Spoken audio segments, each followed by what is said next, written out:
220-225 पेक्षा थोडं जास्त 240 समजा जागापर्यंत जर पाहिजे भारतीय जनता पक्ष आणि एनडीए हे जर गेले तर एक नवीन नरेंद्र मोदी तुम्हाला बघायला मिळतील की जे उद्धव ठाकरे यांना हात जोडून नमस्कार करतील आणि म्हणतील की अरे आपका हमारा पुराना रिश्ता है 25 साल का, आप तो छोटे भाई है, मोदीच जिंकणार, समोर कोण नाहीच आहे वगैरे अशी परिस्थिती नाही. 41 वरून ते खालीच येणार आणि असं दिसतंय की साधारण 12 ते 14 जागा तरी त्यांच्या कमी होणार. हे अगदी स्पष्ट. बीडच्या बाबतीत तर असं लोक म्हणायला लागले की भाजपसाठी फार चांगली साईन नाही जास्त मतदान. याचं कारण मराठा आरक्षणाचा विषय तिथे पेटला होता, बाकी सगळं पोलरायझेशन खूप झालेलं होतं आणि उदयनराजे यांनी जाऊन तिथे सभा घेतली पंकजा मुंडे यांच्यासाठी की त्यांनाही म्हणजे भाजपलाही लक्षात आलं की तिथे मराठा हा विषय झाली. पॅन इंडिया तुम्हाला असं दिसतं की नाराज असलेला वर्ग हा शेतकरी वर्ग आहे.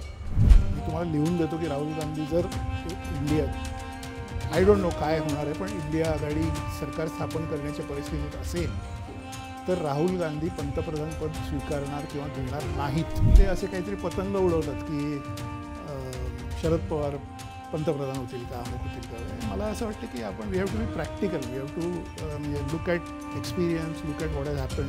पूर्वी कसं काय घडत आलेलं आहे, काय आहे, संसदीय प्रथा काय असतात, कशा या गोष्टी ठरतात, कुठल्या बेसिसवर ठरतात. आपल्याला अंदाज येतो की असं काही होणार नाही. शरद पवार पंतप्रधान झाले असं होणार नाही. I think it is his failure. Rahul Gandhi यांचं पूर्ण फेल्युअर आहे की त्यांनी अमेठीसारखा मतदारसंघ सोडून रायबरेलीमध्ये आईचा सिक्युअर मतदारसंघ त्याच्यामध्ये जाणं, त्याच्यात काही शंका नाही. महाराष्ट्रातली लोकसभेची निवडणूक आता पार पडलेली आणि देशामध्ये सुद्धा 2च टप्पे लोकसभेचे जे आहेत ते उरलेले आहेत. साधारण आपण असं म्हणू शकतो की 80% निवडणूक आता पूर्ण झालेली आहे. त्यामुळे वेगवेगळी विश्लेषणं सध्या केली जात आहेत. याच सगळ्या अनुषंगाने महाराष्ट्र आणि देशातली ही निवडणूक नेमकी कशी झाली आहे, कशी होणार आहे पुढच्या काळात, या सगळ्यावर आपण चर्चा करणार आहोत. माझ्यासोबत ज्येष्ठ पत्रकार रोहित चंदावरकर सर आहेत. सर, तुमचं स्वागत आहे. धन्यवाद. सुरुवातच मला या गोष्टीपासून करायची आहे की सर 80% देशातली निवडणूक आता पार पडलेली आहे. वेगवेगळी विश्लेषणं केली जात आहेत. तर साधारण देशभरातल्या मतदारांचा एक कौल किंवा काय तुम्हाला असं या निवडणुकीमध्ये वेगळं पाहायला मिळालं किंवा कशी परिस्थिती तुम्ही बघता या देशातली? हे बघा, ही निवडणूक एक देशाच्या ओव्हरऑल इतिहासामध्ये अतिशय ऐतिहासिक अशी समजली जाईल. याचं कारण या निवडणुकीमध्ये पहिली गोष्ट म्हणजे विरोधी पक्षांची जी युती झाली किंवा एकत्रीकरण झालं सगळं, हे या देशाने यापूर्वी 40-45 वर्षापूर्वी बघितलं होतं इंदिरा गांधी यांच्या बाबतीत. जेव्हा इंदिरा गांधी यांनी आणीबाणी आणली त्याच्यानंतर ज्या पद्धतीने डावे उजवे सगळे विरोधक एकत्र येऊन एका सत्ताधीशाच्या विरोधात सबंध देशात उभे राहिले, तशाच प्रकारचा एक फिनॉमिना आपण म्हणू शकतो की या निवडणुकीमध्ये दिसला आहे. त्यामुळे ते ऐतिहासिक आहे, पहिली गोष्ट. दुसरी गोष्ट अशी की याच्यामध्ये निवडणूक सुरू होत असताना दिल्लीमधले सगळे राजकीय पंडित असतील, विश्लेषक असतील, कोणी TV अँकर्स असतील, हे सगळे असं म्हणत होते की is it a done deal. Done deal म्हणजे काय की हे ठरलेलंच आहे की मोदी जिंकणार, काही त्याच्यामध्ये समोर आहेच कोणी नाहीच आहे वगैरे अशा पद्धतीचं नॅरेटिव्ह सगळीकडे सुरू होतं. आज आपण 80% निवडणूक पूर्ण झालेली असताना तुम्ही म्हणाला 80% झाली आहे, बरोबर आहे. ते अशा स्टेजला पोचलोय की कदाचित तसं नाही आहे, डन डील नाही आहे. भाजपसाठी अवघड परिस्थिती होत चालली आहे. हे काही राज्यांमध्ये ज्या पद्धतीने नेत्यांना कार्यकर्त्यांना अंदाज येतो की ज्या पद्धतीने मतदान होतं आहे आणि त्यांना साधारण समजलेलं असतं की कोण जिंकतं आहे कोण नाही जिंकत आहे. तर आपण बिहारचे काही मतदारसंघ बघा, मध्य प्रदेशातले बघा, महाराष्ट्रातले बघा, कर्नाटकातले बघा, ज्या पद्धतीचं वोटिंग झालं आहे विशेषतः दक्षिण भारतामध्ये. आणि महाराष्ट्र नायदर साऊथ नॉर्थ असं आपण जे म्हणतो, मी उत्तरही नाही दक्षिणही नाही, तर इथे सुद्धा आता सगळं वोटिंग झालेलं आहे. त्याच्यामध्ये जो अंदाज येतो आहे त्याच्यामुळे अशी एक परिस्थिती झालेली आहे की मोदीच जिंकणार, समोर कोण नाहीच आहे वगैरे अशी परिस्थिती नाही. किती मेजॉरिटी मिळेल, किती नाही मिळणार, म्हणजे अबकी बार 400 पार वगैरे हा जो नारा सुरुवातीला होता तो आता हवेत विरल्यासारखा झालेला आहे. आणि एक्झॅक्टली किती मतं किंवा किती जागा लोकसभेतल्या मिळणार याच्याबद्दल भाजपला सुद्धा साशंकता आहे. ज्या पद्धतीने तुम्ही मोदी यांचं नॅरेटिव्ह बदलताना बघताय किंवा ज्या पद्धतीने त्यांचे बॉडी लँग्वेज बदलते, ज्या पद्धतीने आता कालच एका मोठ्या चॅनलला 2 दिवसापूर्वी त्याने जो इंटरव्ह्यू दिला त्याच्यामध्ये ते अगदी खूप सॉफ्ट आणि असे एक ऑल इन्क्लुझिव्ह अप्रोच ज्याला आपण म्हणतो इंग्लिशमध्ये तशा पद्धतीने बोलताना दिसले. त्याच्यावरून असं एक कुठेतरी दिसतंय बहुतेक की यांना इतर पक्षांना बरोबर घ्यावं लागतंय की काय. काही लोकांना ज्यांच्याशी त्यांनी वैर स्वीकारलं, उदाहरणार्थ महाराष्ट्रात उद्धव ठाकरे, त्यांच्याबद्दल ते आता म्हणतायत की उद्धव यांच्या बायकोला म्हणजे वहिनींना आम्ही फोनच करत होतो रेग्युलर जेव्हा ते हॉस्पिटलमध्ये होते वगैरे. ही जी बदललेली भाषा आहे किंवा हा जो बदललेला सगळा माहोल आहे ही एक विशेषता या निवडणुकीची आहे असं आपल्याला दुसरा भाग म्हणता येईल. तिसरा भाग असा की निवडणुकीच्या नंतर होणारी जी काही अलायन्सेस आहेत ते कुठल्या दिशेने आणि कसे राहतील याच्याबद्दल एक खूप काय म्हणायचं रहस्य किंवा एक अनिश्चितता आहे. कारण तुम्ही बघाल की ममता बॅनर्जी यांच्यासारखे आहेत किंवा नितीश कुमार यांनी तर आधीच केलेलं आहे पण ममता बॅनर्जी आहेत किंवा दक्षिणेतले काही आहेत, असे काही पक्षांचे नेते आहेत की जे निवडणुकीचे निकाल आल्यानंतर काय करतील याचा भरोसा नाही, त्यामुळे हे कुठल्या दिशेला जाईल हे सांगता येत नाही. त्यामुळे मला असं वाटतं की प्रेक्षकांसाठी आपल्या सगळ्यांसाठी हे एक अतिशय रहस्य असलेली, इंटरेस्ट असलेली, अनिश्चितता असलेली अशी ही निवडणूक आहे. अशा वेगवेगळ्या स्पेशालिटीज या निवडणुकीच्या आहेत असं मला वाटतं. तुम्ही जसं म्हणालात की जे सुरुवातीला 400 पार होतं ते आता आकडे सुद्धा कोट करताना आपल्याला दिसत नाही आहेत, कारण नेत्यांना कार्यकर्त्यांना काही अंदाज येताना दिसत आहेत. पण आता 2च दिवसांपूर्वी प्रशांत किशोर यांनी जी मुलाखत दिली त्याच्यामध्ये त्यांनी असं म्हटलं की या सगळ्या जरी परिस्थिती असल्या, जरी त्यांना असं वाटत असेल की जरी पश्चिमेकडच्या जागा कमी होत असतील तरी पूर्वेकडे किंवा दक्षिणेतली जी काही राज्य आहेत त्याच्यामध्ये त्यांना असं वाटतं की त्यांच्या जागा वाढतील. अगदी तामिळनाडू असेल, केरळ असेल किंवा आंध्रा जिथं त्यांना जागाच नव्हत्या, तर तुम्हाला असं वाटतं का की दक्षिणेकडची जी राज्य आहेत ज्या पद्धतीनं त्यांनी जोर लावलाय ती साथ देतील म्हणून भाजप आणि एनडीएला? आता झालंय असं की भाजपचं जे नॅरेटिव्ह आहे ते पूर्वीपासूनच असं राहिलेलं आहे की जिथे आपण सत्तेत आहोत अनेक वर्ष तिथे कदाचित आपण काही गोष्टी करू शकलो नाही आहे, त्यामुळे ज्या ठिकाणी आपण अजिबात सत्तेत नव्हतो तिथे जाऊन काहीतरी प्रयत्न करायचा. पण तुम्ही इमॅजिन करा केरळसारख्या राज्यामध्ये तुम्हाला असं वाटतं का की भाजपला पूर्वी जितक्या जागा होत्या त्यापेक्षा म्हणजे काही नव्हत्याच, नाहीच आहेत, आता मिळतील. तामिळनाडूसारख्या राज्यामध्ये जिथे DMKच्या बरोबर एक वेव आता आहे असं एक म्हटलं जातं तिथे मिळतील, किंवा तेलंगणामध्ये कदाचित मिळतील, काही जागा मिळतील. तेलंगणामध्ये बराच जोर त्यांनी लावलेला होता. महाराष्ट्रामध्ये 41 जागा 48 पैकी भाजपला 19 साली मिळाल्या.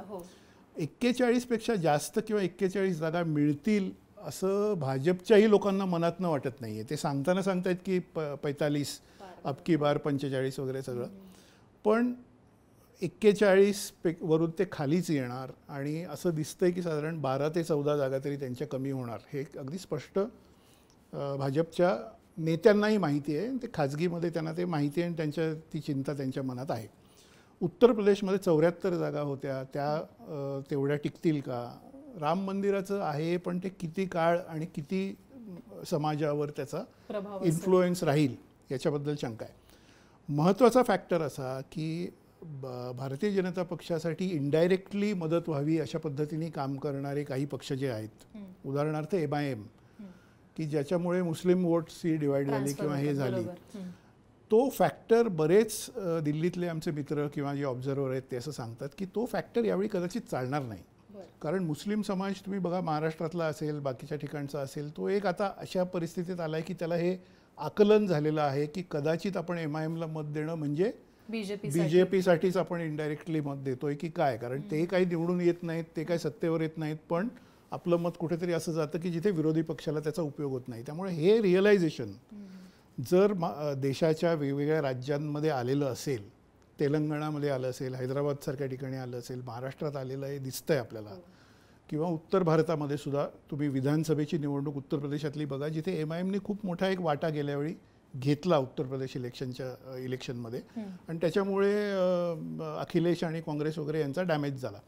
यावेळी ती मतं कदाचित अखिलेश आणि काँग्रेस यांचा अलायन्स असल्यामुळे त्यांच्याबरोबर जातील असं बऱ्याच लोकांचं म्हणणं आहे.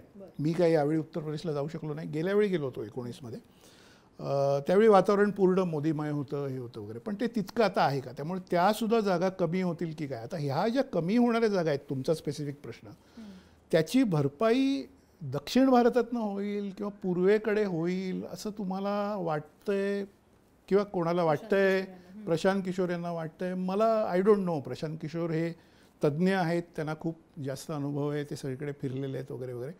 पण बंगालमध्ये 74% वोटिंग झालेलं आहे. आता जेव्हा एवढं जास्त वोटिंग होतं तेव्हा ते एक एस्टॅब्लिशमेंटच्या विरोधामध्ये असतं किंवा एक सत्तेवर जे त्यांना उतरावा अशा दिशेला असतं, हे आपण पूर्वी बघितलेलं आहे. तर मला खात्री नाही आहे की प्रशांत किशोर जे म्हणतायत तसं ॲक्च्युली नंबर्समध्ये कन्वर्ट होईल की नाही. कदाचित होईल, पण आय डोंट नो तेवढ्या एक्सटेंडपर्यंत होईल असं मला वाटत नाही. आता तुम्ही वोटिंग पर्सेंटेजबद्दल बोललात. साधारणतः आपण महाराष्ट्रात बघितलं तर मतदानाची जी टक्केवारी ती गेल्या वेळेपेक्षा बऱ्याच ठिकाणी कमी झालेली बघायला मिळाली. म्हणजे अगदी मोजकी अशी लोकसभेत जसं गडचिरोली असेल, कोल्हापूर, हातकणंगले जिथं 70% पार केलं, बीडमध्ये सुद्धा. पण याचं विश्लेषण करताना म्हणजे एक्झॅक्टली तुम्हाला असं सांगता येईल का की बाबा कमी झालेलं मतदान आहे बाबा ते यांच्या पारड्यात जाईल, किंवा जास्त झालेलं मतदान असेल तर ते सत्तेच्या बाजूने किंवा विरोधात जाईल? तर महाराष्ट्रातले एकंदर हे मतदानाच्या टक्केवारीबद्दल तुम्हाला काय वाटतं? नाही, हा खूप चांगला प्रश्न आहे. मला असं वाटतं की त्याचं उत्तर अवघड आहे. म्हणजे ट्रॅडिशनली, कन्व्हेन्शनली तुम्ही लक्षात घ्या की असं एक आपण समजून चाललो, आत्ताही मी ते बोललो की जास्त मतदान म्हणजे लोकांचा राग आहे सरकारबद्दल आणि त्यांना ते बदलायचं म्हणून लोक बाहेर आलेत. पण काही ठिकाणी तुम्ही जर बघितलं तर कमी मतदानामध्ये सुद्धा सत्ता बदललेली आहे किंवा खूप जास्त मतदानामध्ये सुद्धा तेच सरकार कायम राहिलेलं आहे. उदाहरणार्थ गुजरातच्या विधानसभा निवडणुका तुम्ही बघा, तिथे मतदानाची टक्केवारी बऱ्यापैकी 65 वगैरे टक्क्याच्या आसपास राहिलेली आहे. गेली अनेक निवडणुकांचं मी म्हणतोय. पण तिथे परत मोदी यांचंच म्हणजे भाजपचंच सरकार परत आलं 25 वर्षापेक्षा जास्त काळ. बंगालमध्ये ममता बॅनर्जी आता आहेत. पूर्वी जेव्हा लेफ्ट पार्टीज होत्या तेव्हा सुद्धा खूप लोक बाहेर यायची, मतदान करायचे, पण ते एक असलेल्या सरकारसाठीच होतं. महाराष्ट्रामध्ये ट्रेंड असा दिसला की जेव्हा जास्त मतदान होतं तेव्हा सरकार बदललं जातं. म्हणजे आपण 95मध्ये बघितलं की भाजप आणि शिवसेना यांचं सरकार आलं, मनोहर जोशी मुख्यमंत्री झाले, त्यावेळी सुद्धा ट्रेंड तो दिसला होता. नंतर सुद्धा काही वेळा दिसला, म्हणजे 2009मध्ये 2014मध्ये तो दिसला आणि 19मध्येही तसा तो दिसला. तुम्ही बघा की शहरी भागांमध्ये महाराष्ट्राचा तुमचा हा जो टक्केवारीबद्दलचा प्रश्न आहे, जिथे लोकांना बेसिक सुविधा व्यवस्थित मिळालेल्या आहेत, जिथे बिजली सडक पाणी आपण जे म्हणतो त्याच्या व्यतिरिक्त ट्रान्सपोर्ट, बाकीच्या गोष्टी, आरोग्यसेवा वगैरे हे सगळं व्यवस्थित आहे, तिथे मतदानाची टक्केवारी कमी आहे. मुंबई शहर तुम्ही बघा, मुंबईमध्ये दक्षिण मुंबई, मलबार हिल किंवा हा जो सगळा भाग आहे तिथे नेहमी मतदानाचं प्रमाण कमी आहे. कारण तिथे लोकांना सगळ्या बेसिक सुविधा ह्या मिळत आहेत आणि ते सरकारवर अवलंबून नाही आहेत. त्यांची आर्थिक स्थिती चांगली आहे, त्यांना सगळं मिळतं आहे, तर ते काही फार बाहेर मतदान वगैरे ह्याच्यामध्ये उतरत नाहीत. मग आपण फिल्म स्टार बघतो किंवा बाकीचे लोक क्रिकेटर वगैरे बघतो, त्यांच्यावर काहीतरी कोणी इन्फ्लुएन्स टाकला आहे, ते येत आहेत आणि मत द्या, आम्ही पण दिलं वगैरे असं म्हणतात. पण तरी सगळं धरून आपण 52% 51%पर्यंतच झालेलं आहे मुंबईमध्ये. दुसऱ्या बाजूला तुम्ही मराठवाड्यामध्ये गेलात, बीडसारख्या ठिकाणी गेलात, जिथे लोकांना खूप बरेच प्रॉब्लेम्स आहेत. एम्प्लॉयमेंट नाही, शेतीचे प्रॉब्लेम आहेत, उसाला भाव हा विषय आहे, सोयाबीनचा भाव हा विषय आहे, बाकीचे शेतकऱ्यांचे प्रॉब्लेम आहेत, आत्महत्याग्रस्त भाग आहे. मराठवाडा ओव्हरऑल दुष्काळी भाग आणि हे तिथे खूप जास्त लोक मतदानाला बाहेर येत आहेत. आणि बीडच्या बाबतीत तर असं लोक म्हणायला लागले की भाजपसाठी फार चांगली साईन नाही जास्त मतदान होणं. याचं कारण मराठा आरक्षणाचा विषय तिथे पेटला होता, बाकी सगळं पोलरायझेशन खूप झालेलं होतं. आणि उदयनराजे यांनी जाऊन तिथे सभा घेतली शेवटच्या दिवशी पंकजा मुंडे यांच्यासाठी, की त्यांनाही म्हणजे भाजपलाही लक्षात आलं की तिथे मराठा हा विषय खूप झालेला आहे. सांगलीचा तुम्ही विषय घेतला, सांगलीचं मला एक्झॅक्ट मी सांगलीलाही जाऊ शकलो नाही, पण सांगलीमध्ये सुद्धा ही जी त्रिकोणी फाईट आहे, ज्याच्यामध्ये उद्धव ठाकरे यांनी आग्रह करून चंद्रहार पाटील यांना उभं केलं, त्याच्यामुळे एक विशिष्ट पोलरायझेशन झालं. हा ट्रॅडिशनली काँग्रेसचा बालेकिल्ला राहिला आहे. आपले मित्र सगळे सांगलीमध्ये खूप आहेत, ते सांगतात म्हणजे वसंतदादा, साखर कारखान्याचं सगळं हे आणि सगळं काँग्रेसची संस्कृती. आणि एक प्रकारे सातारा सांगली हे भाग तुम्ही जर बघितले, दोन्ही जिल्हे, ते 2014च्या आधी कायम अँटी BJP अशा पद्धतीचा तो भाग राहिलेला आहे. कायम तिथे काँग्रेसचे विचार, राष्ट्रवादी साताऱ्यामध्ये असेल तर काँग्रेसचाच विचार आहे तो बेसिकली, गांधी, नेहरू, आंबेडकर असा जो काँग्रेसचा विचार आहे त्याला मांडणारा असा तो सगळा भाग आहे. आता त्याच्यामध्ये प्रतीक पाटील चंद्रहार पाटील यांच्यामध्ये मतं डिवाईड होणे, विशाल पाटील विशाल पाटील यांच्यामध्ये मतं डिवाईड होणे आणि तिसऱ्या बाजूला चंद्रहार असणे, म्हणजे तो एक ट्रायंग्युलर जो आहे त्याचा मला वाटतं एका दिशेने कुठेतरी आपल्याला हे न्यायचं आहे असं ठरवून मतदार उतरलेले आहेत. ओके. मला असं वाटत नाही की विकासाच्या मुद्द्यावर किंवा बीडचा जसा इश्यू आहे की तिथे विकासाचे खूप विषय आहेत म्हणून लोक उतरले किंवा मराठा आरक्षण हा विषय म्हणून उतरले, तसं सांगलीचं नाही. सांगली हा विकसित भाग आहे, चांगला हे आहे, म्हणजे सधन भाग आहे. पण हे जे ट्रायंग्युलर आहे ह्याच्यामध्ये परत मला असं वाटतं की एक अनपेक्षित निकाल तिकडे लागू शकतो. तुम्ही विदर्भाकडे बघा, विदर्भामध्ये काही ठिकाणी जास्त मतदान आहे, काही ठिकाणी कमी आहे. तिथे सुद्धा थोडा पॅटर्न तुम्हाला हाच दिसतो की सधन जो भाग आहे, काही भाग सधन आहे विदर्भातला, तिथे तुम्हाला मतदानाचं प्रमाण थोडं कमी दिसतं आहे, शहरी भाग विशेषतः असेल तर. आणि जिथे ग्रामीण शेतकरी आत्महत्याग्रस्त वगैरे असा भाग आहे तिथे ते प्रमाण जास्त दिसते. त्यामुळे कल असं मी म्हणण्याची रिस्क घेतो आणि ही रिस्कच आपल्याला घ्यावी लागते म्हणून ती मी म्हणतोय, कारण तशी घेतल्याशिवाय मजा नाही, रिस्क घेतल्याशिवाय कुठल्या गोष्टीत मजा नाही. इंग्लिशमध्ये म्हणतात I am sticking my neck out and saying this, तर ते असं आहे की थोडा अँटी एस्टॅब्लिशमेंट कल मला ह्या जास्तीच्या मतदानामध्ये दिसतोय. हे मी रिस्क घेऊन बोलतोय, I may be wrong, I may be right. 4 तारखेला आपल्याला ते कळेल. पण जिथे जिथे तुम्ही बघाल की जास्त मतदान झालं आहे ते थोडं अँटी मोदी वेव असल्याच्या दिशेने ते निदर्शक आहे असं म्हणण्याची रिस्क मी घेतो आहे. आय मे बी रॉंग, पण बघू आपण. मुंबईमध्ये सधन भाग बघा, पुण्यामध्ये बघा, बाकी ठिकाणी बघा, हा सुखवस्तू सधन भाग, डोंबिवली, पार्ले, पुणे, कोथरूड असं सगळं बघा. कोथरूडमध्ये किती कमी मतदान झालं बघा ना तुम्ही. म्हणजे एवढा विकसित भाग आहे, एवढं सगळ्या सुविधा इथे आहेत, सगळं आहे, तर तिथे लोक नाही आहेत, फार बाहेर येत आहेत मतदानाला. म्हणजे मोदी यांना परत पंतप्रधान करायचं ही अर्ज आम्हाला आहेच आणि आम्ही परत बाहेर आलो त्यांच्यासाठी असं नाही आहे झालेलं. कोथरूडमध्ये नाही झालेलं, पार्ल्यातमध्ये नाही झालेलं, डोंबिवलीमध्ये नाही दिसत आहे वगैरे.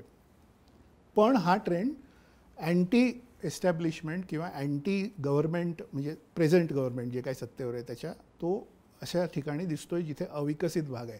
म्हणून मी असा निष्कर्ष काढतो की हा थोडा अँटी BJP वेवकडे महाराष्ट्राच्या बाबतीत बोलायचं झालं तर झुकणारा हे आहे, ट्रेंड आहे. आणि आता तुम्ही जसं म्हणालात की ज्या शहरी भागामध्ये कमी मतदान झालं किंवा तो टक्का कमी राहिला, तर तो कुठल्या बाजूने झुकेल असं तुम्हाला वाटतं? की तो आहे त्या परिस्थितीमध्ये खुश आहे किंवा त्याचा मोदी गव्हर्नमेंटवरती रागही नाही आहे किंवा मोदी गव्हर्नमेंट जावं अशी सुद्धा इच्छा नाही, असा तो वर्ग असू शकतो का? म्हणजे बेसिकली जो सायलेंट वोटर ज्याच्याबद्दल खूप चर्चा होतीये सध्या, तशा पद्धतीचा तो वोटर असू शकतो का? मला क्लिअरली दिसतं की मोदी सरकारने केलेली कामं याच्याबद्दल एक अपील आहे.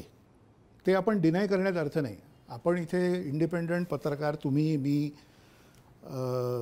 सगळे बोलभेडूचे आपले मित्र सहकारी हे एक इंडिपेंडंट ऑब्झर्वर म्हणून बसलेलो आहोत. आपण काय अँटी मोदी नाही आहोत, आपण प्रो काँग्रेस नाही आहोत, आपण अँटी काँग्रेस नाही आहोत, काही नाही आहोत. तर आपण हे मांडलं पाहिजे की विकासाची कामं खूप जास्त झालेली आहेत. आणि ती कशी झाली आहेत तर समृद्धी महामार्ग झालेला आहे, अटल सेतू, शिर्डीला नवा एअरपोर्ट झालेला आहे, मालवणमध्ये नवा एअरपोर्ट झाला आहे, वंदे भारत ट्रेन सुरू झालेली आहे, अनेक ठिकाणी रस्ते एक्सपान्शन, एअरपोर्ट्सची कामं, रेल्वे वगैरे हे सगळं झालेलं आहे. प्रश्न असा आहे की या सगळ्याचा लाभ मिळणारा वर्ग हा आपण जिथे बसलोय त्या ठिकाणचा आहे. म्हणजे पुणे, मुंबई, शहरी भाग असा आहे. आता त्या ठिकाणचं मतदान तुम्ही जर बघितलं तरी जरी कमी असलं तरी तिथे तुम्हाला सोसायट्यांमध्ये दिसेल की राम मंदिराचं उद्घाटन जेव्हा झालं तेव्हा त्या सोसायट्यांमध्ये सगळीकडे ध्वज लावलेले होते, रामाचे इमेजेस लावलेले होते आणि ते पुढचे 15 दिवस, 1 महिना, 2 महिने तसेच होते. बरोबर. आणि तो एक इन्फ्लुएन्स आहे की राम मंदिरसुद्धा झालं, विकासाची कामंसुद्धा होत आहेत, समृद्धी महामार्ग झाला, ब्रिजेस होत आहेत, हे होत आहेत वगैरे. तर हा विकास सगळा होतोय, तो पूर्वी झाला नव्हता, या वेगाने झाला नव्हता. त्यामुळे हे मतदान जरी कमी असलं, कोथरूडमध्ये असेल, पुण्यातलं ओव्हरऑल असेल वगैरे, ते भाजपच्या दिशेने जाणार याच्याबद्दल मला काही शंका नाही.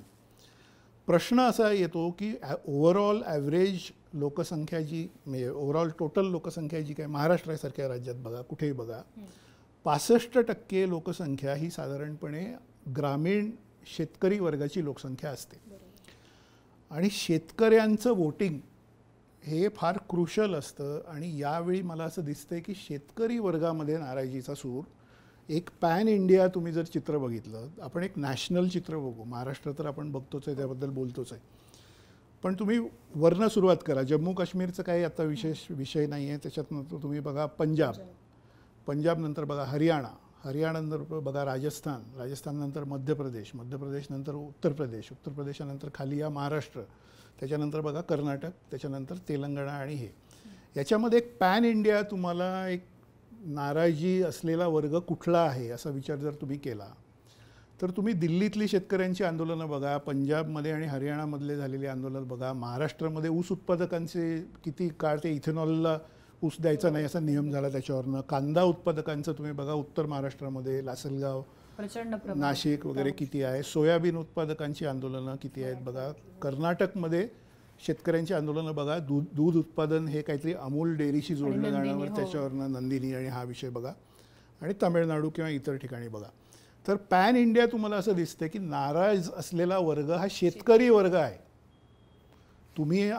आपण सगळे शहरांमध्ये राहतो, आपल्याला मेट्रो अवेलेबल आहे, आपल्याला मल्टिप्लेक्समध्ये सिनेमा बघता येतोय, आपल्याला वीज मिळते, आपल्याला सगळं मिळते. पण तुम्ही जर ग्रामीण भागात गेलात तर इतक्या समस्या आहेत की दिवसाला 8 तास वीज नाही आहे, कृषी पंप तुम्हाला लावता येत नाही आहे, सोयाबीनला भाव मिळत नाही, कांद्याला भाव मिळत नाही, ऊसाला भाव मिळत नाही, आणि खतांवरती GST अमुक तमुक वगैरे असं. आणि मग पीक विमा योजना आहे, त्याच्यामध्ये ठीक आहे शेतकऱ्यांना फक्त ₹1 प्रीमियम द्यायला लागतो वगैरे, पण तो मिळत नाही.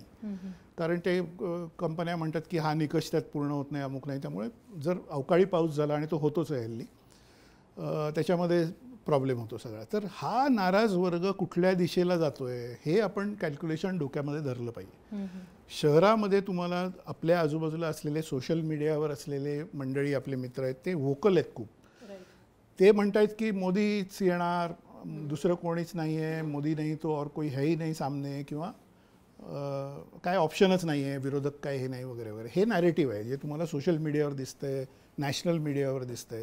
पण तुम्ही जर थोडं खेड्यांमध्ये गेलात, थोडं ह्याच्यात गेलात, तुम्ही जर रिक्षावाल्याशी बोललात पुण्यामध्ये, तरी तुम्हाला दिसतं की तो म्हणतोय की काय महागाई आहे, अमुक आहे तमुक आहे. म्हणजे त्या ज्या बेसिक गोष्टी त्याच्यावरती जास्त बोलताना दिसतात लोक. आता आपण जेव्हा देशाच्या, तुम्ही असं म्हणालात की हे जे बेसिक प्रश्न आहेत ते लोकांचे खूप मोठे असताना दिसतात. आता या सगळ्या गोष्टींवरती काँग्रेस किंवा इंडिया अलायन्सने जास्ती फोकस करण्याचा प्रयत्न केला. म्हणजे लखपती दीदी सारखी योजना असेल, किंवा मग बेरोजगारांना रोजगार देणार, त्यांनी स्कीम त्यांची फसवी होती पण आम्ही पैसे देणार. तर तो जो त्यांचा काही मॅनिफेस्टो होता त्याचा खरंच लोकांवरती तितका प्रभाव पडला असेल का? काँग्रेसचा ज्या पद्धतीनं राहुल गांधींनी ते नरेशन जास्त मोठ्या प्रमाणात लोकांपर्यंत नेण्याचा प्रयत्न केला? हा पण अगदी चांगला प्रश्न आहे, कारण त्याचं उत्तर मला खरं तर माहीत नाही, म्हणजे आय डोंट नो. हे बघा, असं आहे की एक गोष्ट तुम्ही लक्षात घ्या की जनरली वोटिंग जे होतं, 35 वर्ष मी आता वेगवेगळ्या इलेक्शन्स कव्हर केल्या, ते कोणीतरी नको आहे म्हणून होतं. म्हणजे काँग्रेसचं अपील हे लोकांना खरं वाटतंय का? काँग्रेस एक अपील करते की आम्ही अमुक देऊ तमुक देऊ आणि हे सरकार हटवा वगैरे, असं राहुल गांधी यांचं एक अपील आहे जनतेसमोर. तुमचा प्रश्न असा आहे की ते किती इफेक्टिव्ह आहे, किंवा ते लोकांना ते मॅनिफेस्टो आवडला आहे का, किंवा तो पटला आहे का वगैरे वगैरे.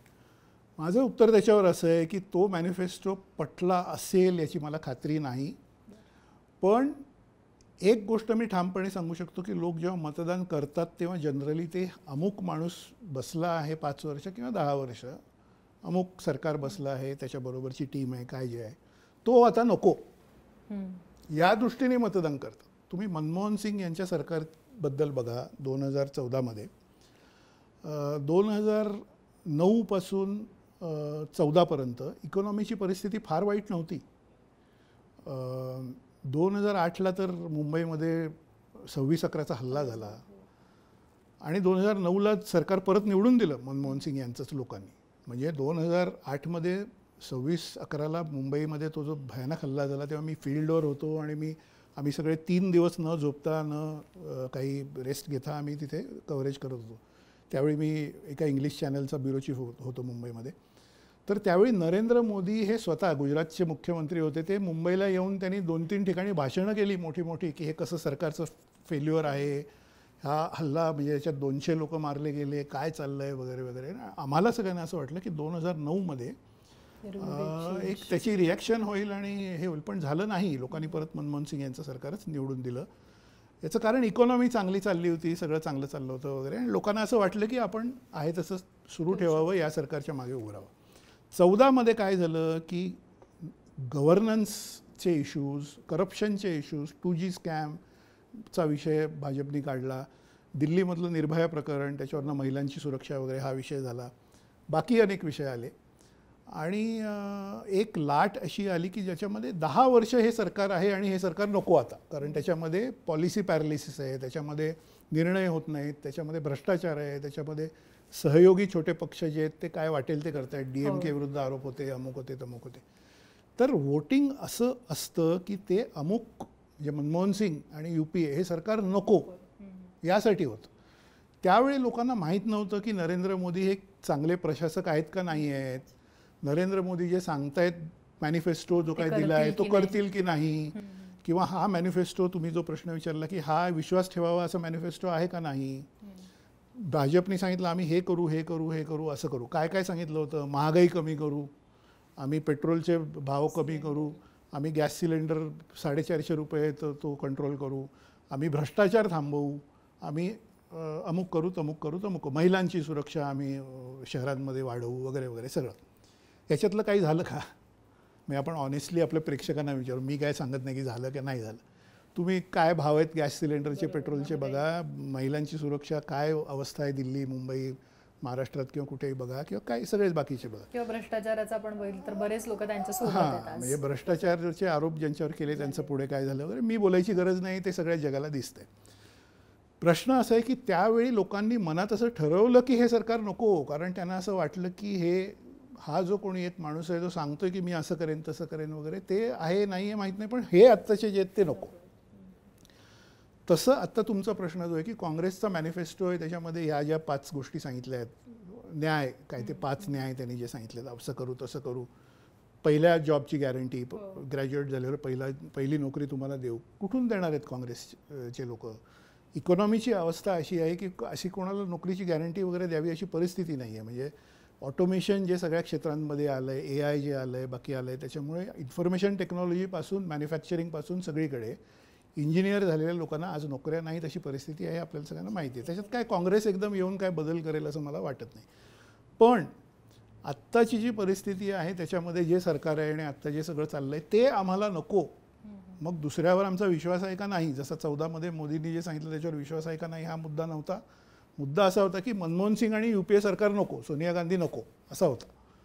तर तो तसा परत आला आहे का हा प्रश्न आपण स्वतःला विचारला पाहिजे, प्रेक्षकांनीही स्वतःला विचारला पाहिजे, किंवा त्याचं उत्तर आहे की हे जे काही महागाई, बेरोजगारी, अमुक तमुक जे 10 वर्ष आपण जे बघतोय आणि त्याच्याबद्दलची ज्या तक्रारी बघतोय, की शेतकऱ्यांचे प्रश्न आणि बाकी सगळं बघतोय, त्याच्यातनं जनतेला असं वाटतंय का की बाबा हे सत्तेवर आहेत हे नकोत, हे फक्त उद्योगपतींचं भलं करतायत, अमुक आहे असं वाटतंय का, हा प्रश्न मी उपस्थित करतो. असं वाटत असेल त्याच्यानुसार ते मतदान झालं आहे आणि होईल. आता राहुल गांधींच्या नेतृत्वाबद्दल आपण बघितलं तर बऱ्याचदा म्हणजे असं विश्लेषण केलं जाते की एक तो बदल जो आहे तो ड्रास्टिक चेंज बघायला मिळाला या इलेक्शनमध्ये. पण तुम्हाला असं वाटतं का की राहुल गांधी तितक्या प्रखरतेनं तो जो मोदी विरोध आहे तो लोकांपर्यंत पोहोचू शकले, किंवा त्यांचं नेतृत्व ॲक्च्युली जे एक लोक पंतप्रधान पदाचा चेहरा म्हणून बघतात त्यांच्याकडे, तर ते तसं नेतृत्व तुम्हाला दिसलं का? मला ते तसं नाही दिसत नेतृत्व. म्हणजे राहुल गांधी यांना अजून बरीच परिपक्वता स्वतःमध्ये आणण्याची गरज आहे. राहुल गांधी हे फायटर आहेत. राहुल गांधी यांचे काही गुण आहेत. राहुल गांधी यांनी ज्या पद्धतीने भारत जोडो यात्रा केली, भारत न्याय यात्रा केली, 2 यात्रा केल्या, एक साऊथ टू नॉर्थ आणि एक अशा केल्या, तर त्याच्यामध्ये त्यांची इमेज खूप बदलली. राहुल गांधी हे घराणेशाहीचं एक प्रतीक आहे आणि ते काय मजा करत असतात, परदेशी फिरत असतात वगैरे, हे जे इमेज होतं ते पूर्ण या 2 यात्रांमुळे बदललं. राहुल गांधी यांची तुम्ही फ्रान्समधल्या एका युनिव्हर्सिटीमध्ये झालेलं भाषण यूट्यूबवर आहे, ते जर ऐकलं तर त्यांच्या विचारांमधली क्लॅरिटी किती आहे आणि त्यांना किती म्हणजे स्पष्ट त्यांना काय प्रॉब्लेम्स आहेत देशासमोर याचं आकलन आणि ते कसे सोडवता येतील त्याच्याबद्दलचं आकलन त्यांचं किती स्पष्ट आहे हे तुम्हाला दिसतं. ही सगळी चांगली बाग झाली. पण त्यांच्या वागण्यामध्ये, बोलण्यामध्ये आणि विचारांमध्ये परिपक्वता जी असायला पाहिजे, एक प्राईम मिनिस्टर मटेरियल जे काही असतं ते अजून आहे असं मला वाटत नाही. राहुल गांधी यांनासुद्धा त्याची जाणीव आहे असं मला वाटतं. आणि त्यांनी मला वाटतं अलीकडेच 1-2 दिवसात 4 दिवसात गेल्या असं एक थोडं हे केलं आहे की मी पंतप्रधान होणार नाही. कदाचित त्यांनी मल्लिकार्जुन खरगे किंवा तत्सम कोणाचं तरी नाव पुढे केलेलं आहे. आणि एक लक्षात तुम्ही घ्या की गांधी घराण्याचं जनरल ट्रेंड गेल्या काही वर्षापासून असं सोनिया गांधी यांच्यापासून की ते दुसऱ्या कोणाला तरी म्हणजे पक्षातल्या एका सिनियर माणसाला कोणाला तरी उचलून त्याला पंतप्रधानपदी बसवायचं आणि आपण मागे राहून ते रिमोट कंट्रोलनी चालवायचं, अशा पद्धतीचं त्यांचं फंक्शनिंग आहे. कारण राजीव गांधी यांच्याबद्दल जे काही सगळं झालं आणि जो काही अनुभव झाला त्याच्यामुळे त्या कुटुंबाला जो काही धक्का बसला आहे त्याच्यातून ते थोडं त्यांचं तसं थिंकिंग झालेलं आहे. आणि मला असं वाटतं की Rahul Gandhi, again I am sticking my neck out, again I am saying की I am taking a risk. मी तुम्हाला लिहून देतो की राहुल गांधी जर इंडिया, आय डोंट नो काय होणार आहे, पण इंडिया आघाडी सरकार स्थापन करण्याच्या परिस्थितीत असेल तर राहुल गांधी पंतप्रधानपद स्वीकारणार किंवा घेणार नाहीत, हे मी तुम्हाला रिस्क घेऊन आता सांगतो आहे. जे काही मी काँग्रेस पक्ष बघितला, म्हणजे मी राहुल गांधींना आत्तापर्यंत 2च वेळा भेटलो आहे फक्त. एकदा मुंबईमध्ये गिरगावला त्यांनी मीट द प्रेस कार्यक्रम ठेवला होता तेव्हा भेटलो होतो, एकदा दिल्लीत भेटलो होतो.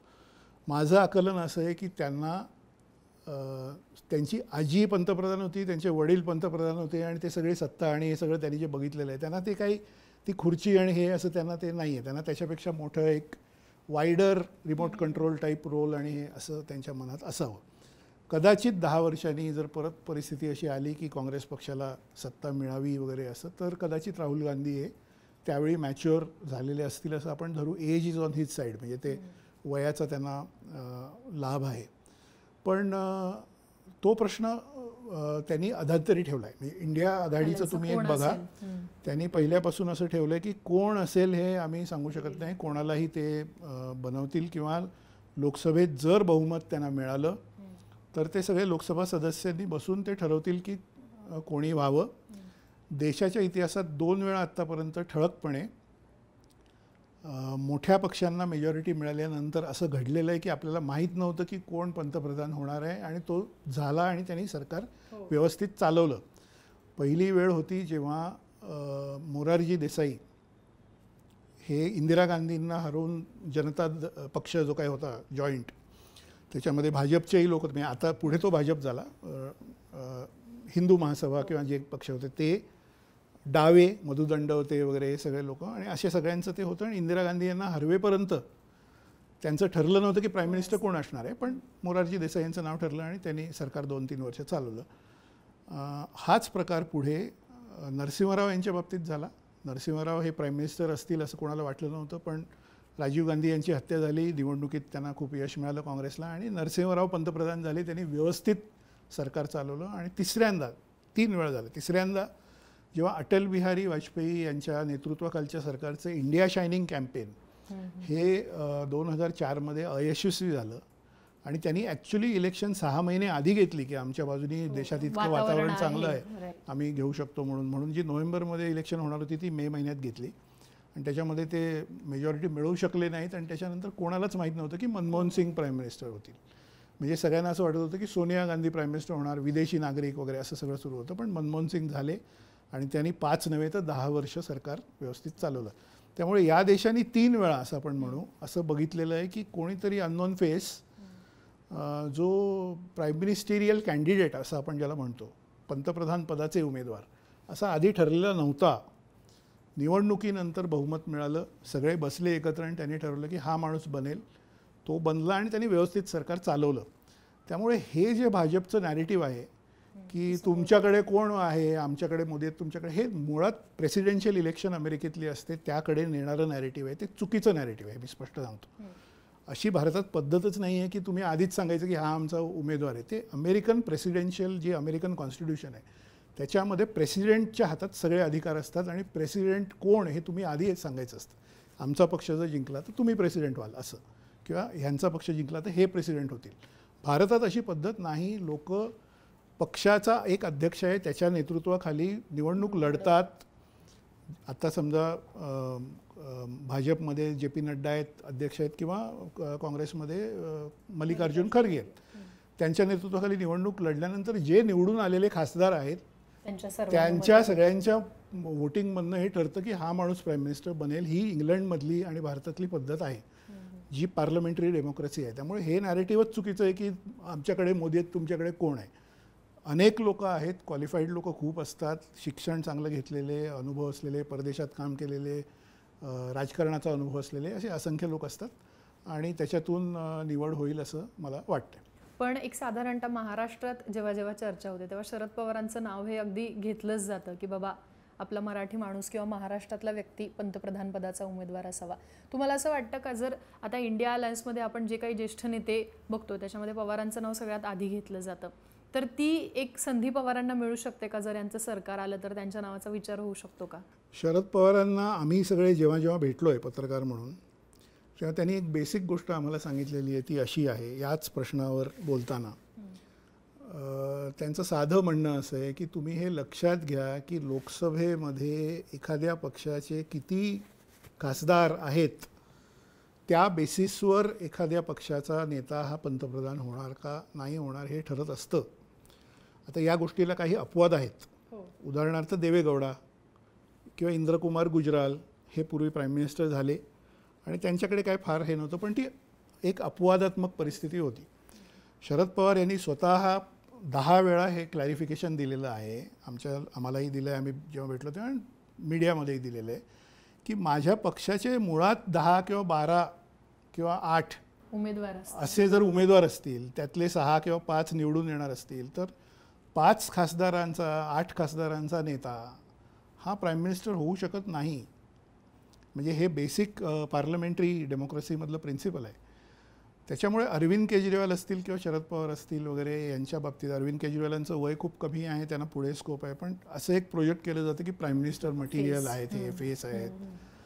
तर खासदारांची संख्या किती आहे? काँग्रेसची खासदारांची संख्या समजा पुढच्या निवडणुकीमध्ये 80पर्यंत गेली, 90पर्यंत गेली, 100पर्यंत गेली असं समजू आपण, तर असं होईल की इंडिया आघाडीच्या ओव्हरऑल जागा 250 असतील समजा. म्हणजे आपण एक हे गृहीत धरतो, म्हणजे आपण एक हायपोथेटिकल बघतोय. तर असं होईल की 250मध्ये आम्ही आणखी 20-25 माणसं इकडून तिकडून जोडून छोटे पक्ष कोणी जे असेल करून आम्ही 272 दाखवतोय आणि आम्ही सरकार स्थापन करतोय.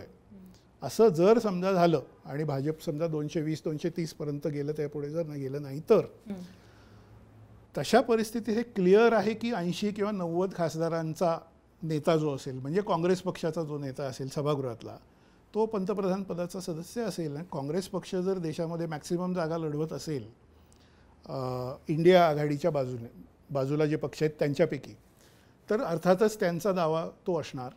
जर भारतीय जनता पक्षाला 260-250 अशा जागा मिळाल्या किंवा 270 मिळाल्या, 280 मिळाल्या, तर काही प्रश्नच येत नाही, कारण त्यांनी आधीच सांगितलेलं आहे की नरेंद्र मोदी आमचे हे असतील.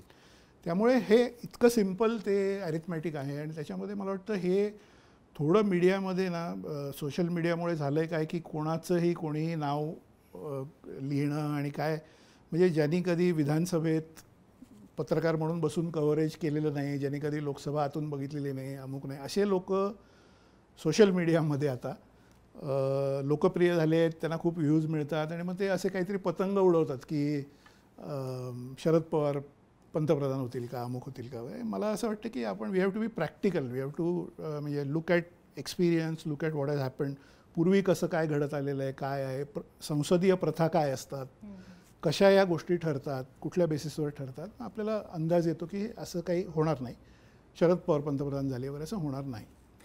सर, आता आपण भाजपबद्दल जर बोललो की भाजपला समजा जो बहुमताचा आकडा आहे तो आकडा गाठता आला नाही, अगदीच भाजप 240-230 अशा दरम्यान आली, तर मग भाजपमध्ये पंतप्रधान पदाचा चेहरा मोदी असणार नाहीत असं अनेकांचं म्हणणं आहे. कारण जी सगळ्यांना जोडून घेण्याची क्षमता आहे किंवा ज्या एक्स्ट्राच्या आपल्याला जागा आणायच्या आहेत ते बांधून ठेवणारा नेता हवा, आणि मोदी विरोध हा आपल्याला बऱ्याच विरोधी पक्षांच्या गटांमध्ये आपल्याला बघायला मिळतो. तर मग अशा वेळी भाजप किंवा NDAचं नेतृत्व करणारा किंवा असे ऑप्शन्स कुठले असतील की जे खऱ्या अर्थाने मग सत्तेत येण्यासाठी आणि चेहरा म्हणून पुढे येतील?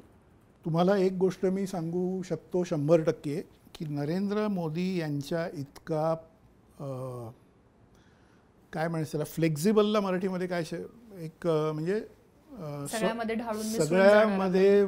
सगळ्या परिस्थितीमध्ये स्वतःला बदलू शकणारा, स्वतःची वागणूक बदलणारा, स्वतःचं लवचिकता हा शब्द आहे बरोबर, त्यांच्यामध्ये जी काही लवचिकता आहे ती इतकी अफाट आहे की तुम्ही इमॅजिन करू शकणार नाही की समजा 220-225 पेक्षा थोड्या जास्त 240 समजा जागापर्यंत जर भारतीय जनता पक्ष आणि NDA हे जर गेले तर एक नवीन नरेंद्र मोदी तुम्हाला बघायला मिळतील की जे उद्धव ठाकरे यांना हात जोडून नमस्कार करतील आणि म्हणतील की अरे आपका हमारा पुराना रिश्ता है 25 साल का, आप तो छोटे भाई है.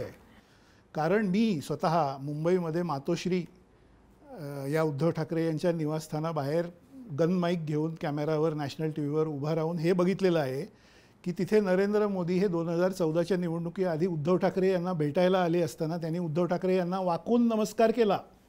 त्याचं फेसबुकवर माझ्या इमेज मी टाकलेलं आहे की मी लाईव्हला उभा आहे आणि शेजारी नरेंद्र मोदी असे झुकून नमस्कार करतायत उद्धव ठाकरेंना आणि असं या पुढे असं करतायत. ही 2013-14मध्ये नरेंद्र मोदी यांची वागणूक होती की ते उद्धव ठाकरे हे आपले महाराष्ट्रात एवढ्या जागा आपल्यासाठी आणणार आहेत, आपल्या पार्टनर आहेत म्हणून त्यांना ते झुकून नमस्कार करत होते. 14मध्ये बहुमत मिळाल्यावर त्यांची बॉडी लँग्वेज बदलली, त्यांचं वागणं बदललं, त्यांचं सगळं बदललं. 19मध्ये पुलवामा, बालाकोट हे सगळं झाल्यावर परत मेजॉरिटी मिळाल्यावर आणखीनच बदललं 300 जागा झाल्यावर. आणि जर आता 230वर ते खाली आले तर ते प्रकाश सिंग बादल हे कोणी, आता काय नावं मी आता जास्त घेत नाही, पण ममता बॅनर्जीपासून उद्धव ठाकरेंपासून अगदी स्टॅलिन यांच्यापर्यंत ज्यांच्याकडे जास्त जागा आहेत त्यांना ते बोलवून रेड कार्पेट घालून त्यांना नमस्कार करून स्वतःबरोबर घेतील. ते अत्यंत हुशार, धोरणी आणि लवचिकता असलेले पॉलिटिशियन आहेत. ते स्वतःला कसं बदलायचं, स्वतःची वागणूक कशी बदलायची, स्वतःची भाषा कशी बदलायची किंवा आपलं नॅरेटिव्ह पूर्ण बदलून कसं सगळ्यांना बरोबर घ्यायची, जर वेळ आली तर सगळ्यांना बरोबर कसं घ्यायचं हे तुम्ही नितीश कुमारच्या बाबतीत बघत नाही आहात का? ज्या नितीश कुमार यांना त्यांनी प्रचंड टीका केली, त्यांच्यावर प्रचंड राजकीय वेगवेगळे टॅक्टिक्स वापरली, सगळं केलं, त्या नितीश कुमारनं आज ते शेजारी बसवून बिहारमध्ये सभा घेत आहेत अनेक ठिकाणी त्या नितीश कुमारांचं ते कौतुक करत आहेत.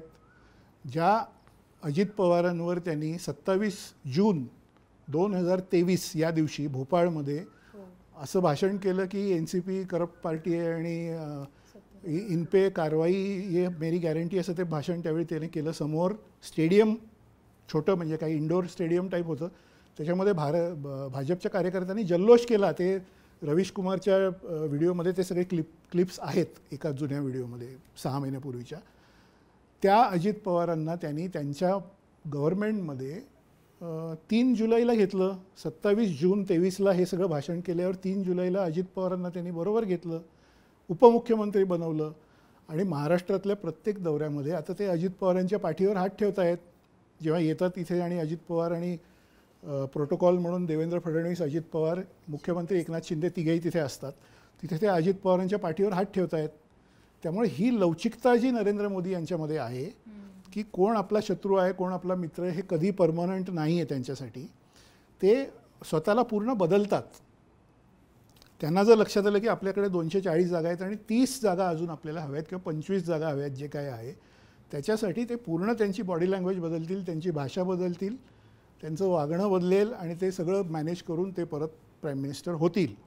त्यामुळे हा प्रश्न मला अनेकांनी विचारला अनेक चर्चांमध्ये की 220 झालं तर RSS म्हणेल का की आपण दुसरा चेहरा आणू. गडकरी अजिबात होऊ देणार नाहीत मोदी आणि अमित शाह. तसं ते स्वतःला बदलतील. ते म्हणतील जे काही दुसरा नेता जे काही करणार होता माझ्याऐवजी सगळ्यांना बरोबर घेणं वगैरे ते मी करतो, मी कशाला ते सोडू, असं आहे. म्हणजे चेहरा मोदीच असतील हे जवळपास असं तुम्हाला वाटतं फिक्स आहे ते.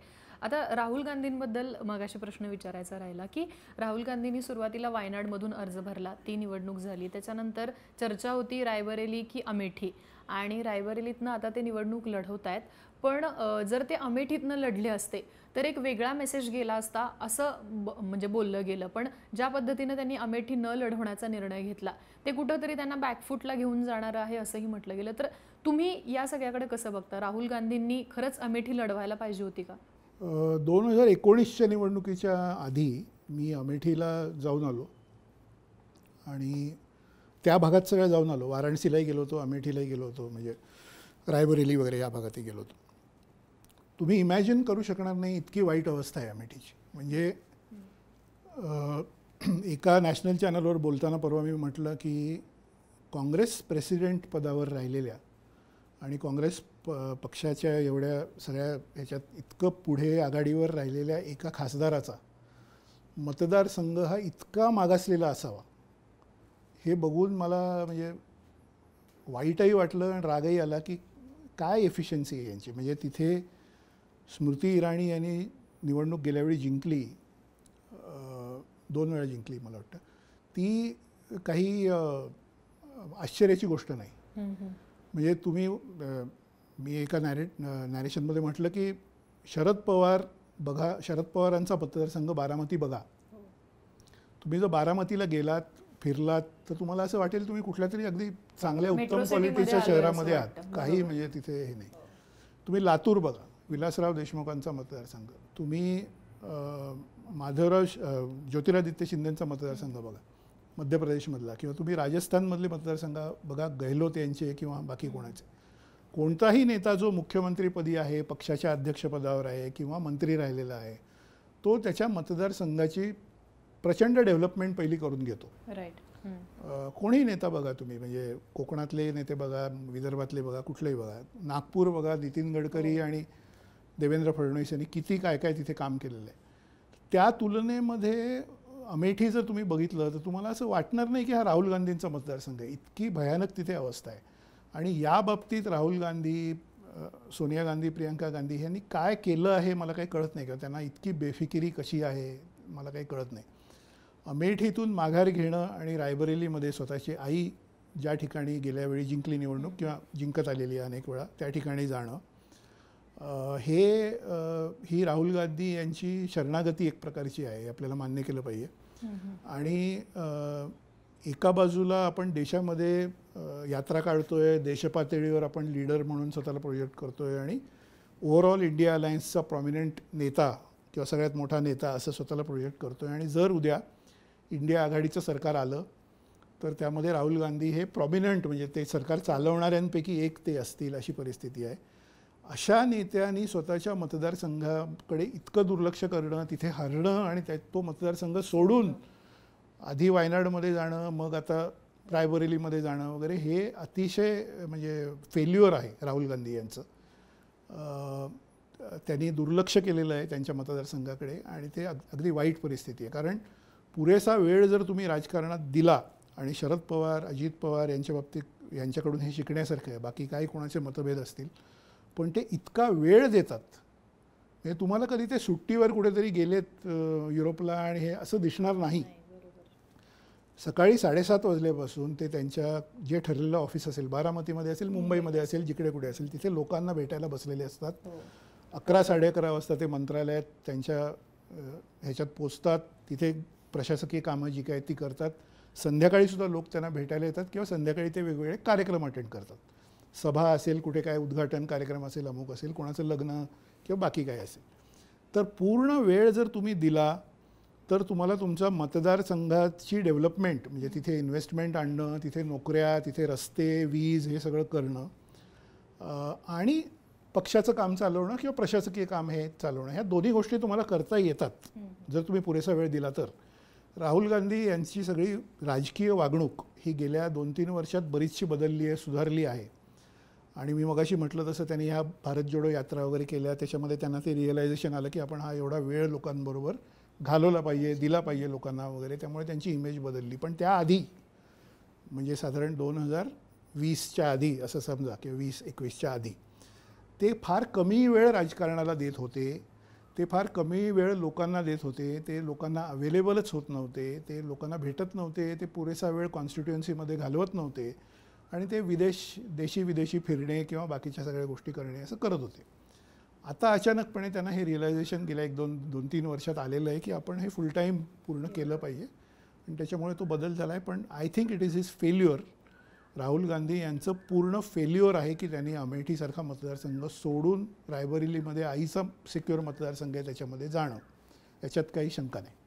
आता आपण नरेंद्र मोदी आणि राहुल गांधींबद्दल चर्चा केली, पण आता या इलेक्शनमध्ये अगदी शेवटच्या 2-3 टप्प्यांसाठी जेलमधून ज्यांची सुटका झालेली आहे जामिनावरती, ते म्हणजे अरविंद केजरीवाल, हे सुद्धा सध्या राहुल गांधींची स्पेस घेत आहेत अशी एक चर्चा जी आहे ती पाहायला मिळाली. म्हणजे अगदी मुंबईतली सभा आपण म्हणूयात की मुंबईतल्या सभेमध्ये सुरुवातीला असं सांगण्यात आलं की इंडिया अलायन्सची जी सभा होईल त्यात राहुल गांधी सुद्धा असतील, पण त्या सभेमध्ये अरविंद केजरीवाल जे आहेत त्यांची भाषणं खूप आक्रमक झाली. पण हा जो अरविंद केजरीवाल फॅक्टर आहे तो खरंच नरेंद्र मोदींना तितका डॅमेज करणारा ठरू शकेल का, किंवा त्यांचं बाहेर येणं हे खरंच इंडिया अलायन्ससाठी फायद्याचं ठरलं का तोट्याचं ठरलं? अरविंद केजरीवाल यांचा रोल हा इतका बदलत गेलेला आहे गेल्या 12-14 वर्षात, 10 वर्षात असं आपण समजू, की त्यांचं कुठलं स्वरूप हे जेन्युइन आहे याच्याबद्दल मला अलीकडे शंका यायला लागलेली आहे थोडी. एकतर अरविंद केजरीवाल यांचा उदय कुठे झाला तर अण्णा हजारे यांचं जे कॅम्पेन झालं होतं ते तुम्हाला आठवत असेल, इंडिया अगेन्स्ट करप्शन. आता त्या इंडिया अगेन्स्ट करप्शनमध्ये मुख्यतः 2012मध्ये मुंबईमध्ये त्यांनी जे सुरू केलं, उपोषण वगैरे सुरू केलं, मग ते काही दिवसातच ते दिल्लीला गेलं, रामलीला मैदानमध्ये. त्याच्यामध्ये सहभागी असलेले इतर सगळे नेते म्हणजे किरण बेदी किंवा व्ही.के. सिंग जे लष्कर प्रमुख होते, हे सगळे भारतीय जनता पक्षाशी अलाइन झाले. अण्णा हजारे यांच्या बाबतीत सुद्धा बऱ्याच वेळा असं बोललं जातं आणि असे आरोप केले जातात, त्याच्याबद्दल आपण सिद्ध काही झालेलं नसल्यामुळे आपण डायरेक्ट बोलू शकत नाही, पण ते एक संघ परिवाराचा अजेंडा चालवण्याच्या दिशेने त्यांची सगळी आंदोलनं असतात किंवा असायची असा आरोप काही लोक करतात, काही पत्रकारही करतात, काही इतरही लोक करतात. तर त्या सगळ्या आंदोलनामध्ये जेव्हा अरविंद केजरीवाल सहभागी झाले होते आणि तेव्हा ते अगदी आक्रमक होते, तेव्हा त्यांचा निशाणा हा पूर्णपणे काँग्रेस पक्षावर होता. आणि काँग्रेस पक्षाचं सरकार हे भ्रष्ट आहे, इंडिया अगेन्स्ट करप्शन ही आम्ही चळवळ चालवलेली आहे, आम्हाला हे सरकार बदलायचं आहे वगैरे असं त्यांनी सगळं नॅरेटिव्ह मांडलं, आंदोलन खूप केलं, काय काय केलं वगैरे वगैरे. 10 वर्षानंतर किंवा 12 वर्षानंतर, म्हणजे 2012मध्ये हे आंदोलन झालं, त्यामुळे 12 वर्षात 24मध्ये आता आपण बोलतोय, तुम्हाला असं दिसतंय की ते राहुल गांधी आणि शरद पवार यांच्याबरोबर बसलेले आहेत. आणि त्यांना आता असं म्हणायचं आहे का की राहुल गांधी आणि शरद पवार यांच्या पक्षांवर, विशेषतः शरद पवारांवर त्यांनी भ्रष्टाचाराचे थेट आरोप केले होते 12 वर्षापूर्वी. म्हणजे 2 वर्षापूर्वी मला वाटतं यशवंतराव चव्हाण केंद्रामध्ये त्यांनी येऊन शरद पवारांची भेट घेतली आणि आपण एकत्र काम केलं पाहिजे वगैरे असं सगळं ठरवलं, बोललं गेलं वगैरे वगैरे, आणि त्याच्यानंतर ते एकत्र आले. त्याच्या आधीपर्यंत किंवा त्याच्या एक 4 वर्ष 5 वर्ष आधीपर्यंत अरविंद केजरीवाल यांनी अनेक वेळा शरद पवार यांच्यावर काही आरोप केले किंवा काँग्रेस पक्षावरही त्यांचे आरोप पूर्वीपासून राहिलेले आहेत. त्यामुळे अरविंद केजरीवाल यांचं 12 वर्षापूर्वी किंवा 10 वर्षापूर्वीचं सगळं पॉलिटिक्स जे होतं ते पूर्णपणे काँग्रेस पक्ष विरोधी आणि काँग्रेस हा कसा भ्रष्टाचारी पक्ष आहे अशा दिशेने त्यांनी नॅरेटिव्ह ठेवणं, असं बोलणं, अशी मुवमेंट करणं, आणि एक तिसरा ऑप्शन म्हणून आम्ही उभे राहतोय असं एक करणं असं होतं. अरविंद केजरीवाल यांना मी एकदाच भेटलो आहे, एकदा मी त्यांचा इंटरव्ह्यू केला होता 2000 मला वाटतं 12-13मध्ये. तर त्यावेळी ते अतिशय सिन्सिअर आणि खूप तळमळीचे कळकळीचे कार्यकर्ते होते, असं मला एक इम्प्रेशन झालं की हा माणूस ऑनेस्ट आहे. याला हा इन्कम टॅक्स डिपार्टमेंटमध्ये मोठा अधिकारी होता, तिथे खूप भ्रष्टाचार असतो, अमुक असतो वगैरे, असं सगळं करून त्यांनी ते सोडलं की मला हे नको, आणि त्यांनी एक पॉलिटिक्समध्ये एंट्री केली आणि हे सगळं काम केलं.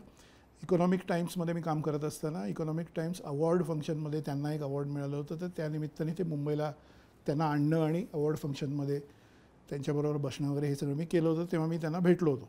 मला असं वाटलं की हा माणूस ज्या मार्गावर आहे त्या मार्गावर तो फर्म राहील किंवा हे राहील, पण त्यांचं आता पूर्णपणे युटर्न ज्याला आपण म्हणतो तसं झालेलं आहे. म्हणजे ते आता ज्या लोकांवर त्यांनी आरोप केले भ्रष्टाचाराचे, ज्यांच्या सरकारच्या विरोधात त्यांनी इंडिया अगेन्स्ट करप्शन ही संस्था चालवली, त्याच्यातून त्यांचा उदय झाला, ते मुख्यमंत्री बनले, अमुक तमुक वगैरे, त्याच पक्षाच्या बरोबर आता ते बसलेले दिसत आहेत. हा एक भाग झाला, म्हणजे त्यांच्याबद्दलची क्रेडिबिलिटी.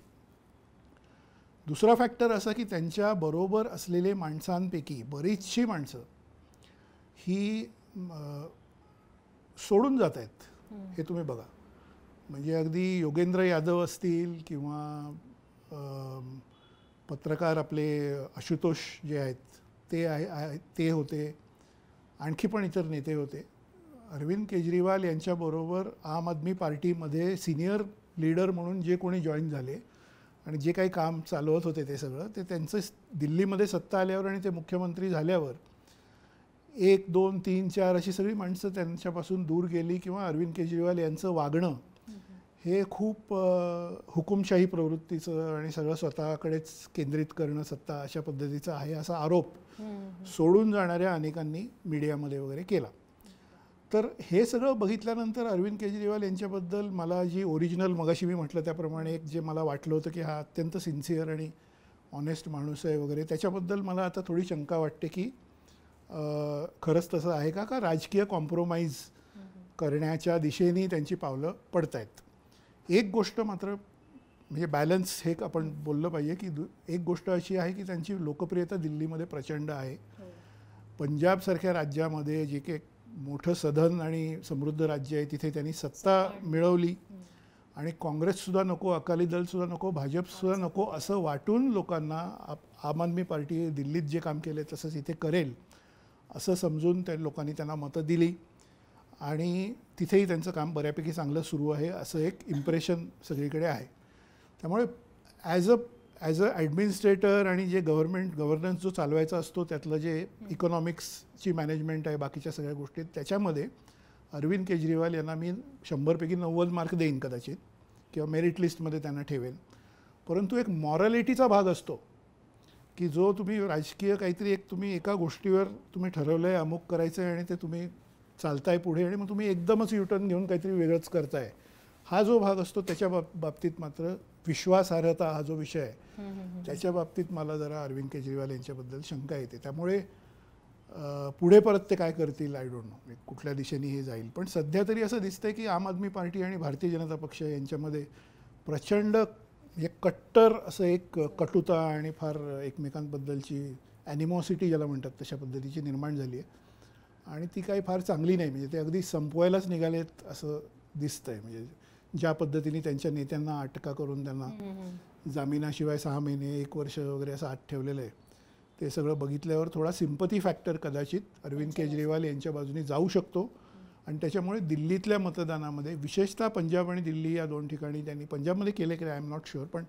दिल्लीमध्ये तर त्यांनी सीट शेअरिंग केलं आहे काँग्रेसबरोबर, तर त्याचा थोडा लाभ त्यांना मिळू शकतो असं मला वाटतं.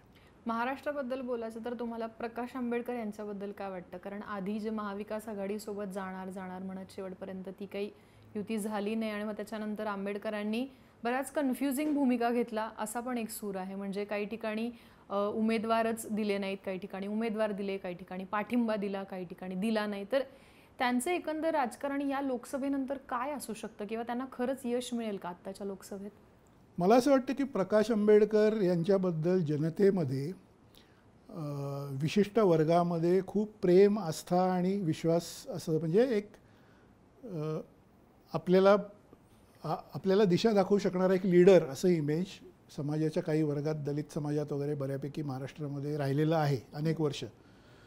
आता प्रॉब्लेम किंवा पॉईंट असा येतो की प्रकाश आंबेडकर हे अत्यंत बुद्धिमान आणि अनुभवी असे नेते आहेत, तर त्यांना ही गोष्ट लक्षात यायला पाहिजे की सध्याचं पॉलिटिक्स हे अलायन्सेसचं पॉलिटिक्स आहे. म्हणजे राज ठाकरे यांच्यासारख्या इंग्लिशमध्ये ज्याला लोनर असं म्हणतात ना, एकटा मी एकटा आहे असं जे असतं एक स्पिरिट असतं काही लोकांमध्ये की मी एकटा आहे, मला काय कोण नको बरोबर, असं काही लोकांचं असतं. त्यांना असं लोकांमध्ये मिसळणं वगैरे फारसं आवडत नाही आणि त्यांना असं वाटतं की मी असं काही आवडत नाही. तर अशी पर्सनॅलिटी असलेले लोनर पर्सन असलेले राज ठाकरे यांना सुद्धा सध्याच्या पॉलिटिक्समध्ये लक्षात आलं की आपण एकटे राहून काही करू शकत नाही, तिकडं. त्यामुळे ते भारतीय जनता पक्षाच्या अलायन्समध्ये जवळपास सहभागी झाले. कारण विधानसभेला पुढे त्यांना काही जागा त्या अलायन्समधनं मिळतील अशा पद्धतीचं काहीतरी एक अरेंजमेंट आहे असं समजलं मला. अशा काळामध्ये जेव्हा अलायन्सचं पॉलिटिक्स आपण चालवतो आणि म्हणजे अलायन्सचं पॉलिटिक्स केल्याशिवाय आपल्याला सर्व्हायवल शक्य नाही, अशा काळामध्ये प्रकाश आंबेडकर आणि त्यांचा पक्ष हे असा निर्णय कसा घेऊ शकतात की मी इंडिया आघाडीमध्ये सुद्धा सीट शेअरिंग करणार नाही आणि भाजपच्या NDA अलायन्समध्ये सुद्धा मी नाही आहे आणि मी एकटाच माझा पक्ष मी चालवणार, असा निर्णय 2024च्या राजकारणामध्ये या निवडणुकीमध्ये प्रकाश आंबेडकर यांच्यासारखे अत्यंत बुद्धिमान नेते कसे काय घेऊ शकतात आणि त्याच्यातून त्यांच्या पक्षासाठी, त्यांच्या कार्यकर्त्यांसाठी, त्यांचं केडर काय असेल, त्यांचं एक पक्षाचे हे असतील नेते, बाकीचे सगळे असतील वगैरे, त्यांच्यासाठी काय फ्युचर याच्यातनं निर्माण होऊ शकतं किंवा तयार होऊ शकतं फ्युचर जर तुम्ही एकटे राहिलात तर. म्हणजे कोणीच आज एकटा पक्ष राहिलेला नाही. एकनाथ शिंदेंपासून त्यांचा एक पक्ष म्हणजे शिवसेना आम्ही आहोत असं म्हणून काढलं, ते भाजपबरोबर आहेत, अजित पवार भाजपबरोबर आहेत, शरद पवार काँग्रेस, उद्धव ठाकरे हे बरोबर आहेत, छोटे छोटे सगळे पक्ष एक तर या बाजूला आहेत एक तर त्या बाजूला आहेत.